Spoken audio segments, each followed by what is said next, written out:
A few years ago, Ellen Langer of Harvard and Aaliyah Crum studied 84 hotel maids. At the beginning of the study, they asked the hotel maids how much exercise they got. 1/3 of the maids said they got no exercise, and 2/3 of the maids said they didn't get any regular exercise.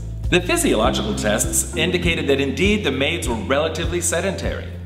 Langer and Crum told half of the maids that indeed cleaning hotel rooms was exercise. 15 minutes of scrubbing burns 60 calories. 15 minutes of vacuuming burns 50. They gave the maids written material about the benefits of exercise and told them the cleaning was already half of the exercise needed to meet the standard for health benefits. They gave the control group the same documents about the benefits of exercise, but they didn't tell them they were already exercising. Then, a month later, the researchers came back and tested the maids. Of the group that had been told that they were exercising, the average maid lost 2 pounds and 10 points of systolic blood pressure. The other health measurements had improved also. Of the maids that thought they weren't exercising, there was no change. Langer suggested that the mindfulness was in part responsible for the improvement, and not a meditative stare at the navel mindfulness, just engagement with what was going on with them every day. When the maids thought they were doing exercise that was helping their health, they did the same activities with a little more vigor.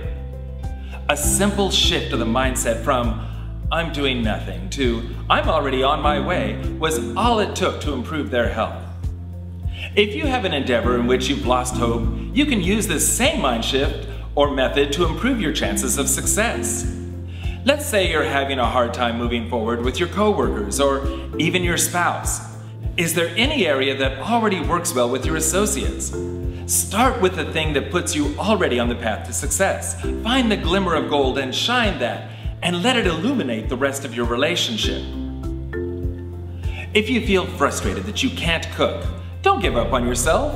Can you boil water and put a tea bag in it?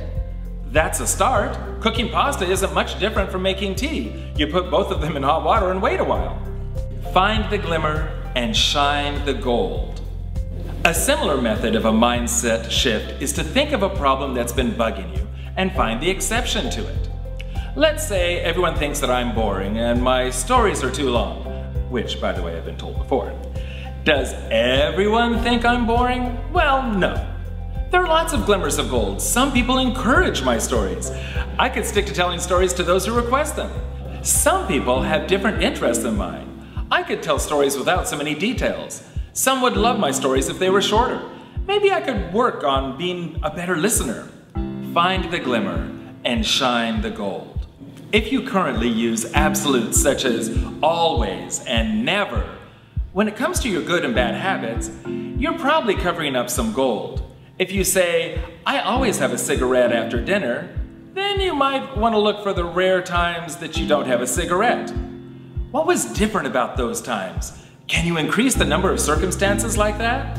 If you're already doing some bad habit after a good habit, it sounds to me like a good place to make dinner an anchor habit with a new healthy habit inserted after.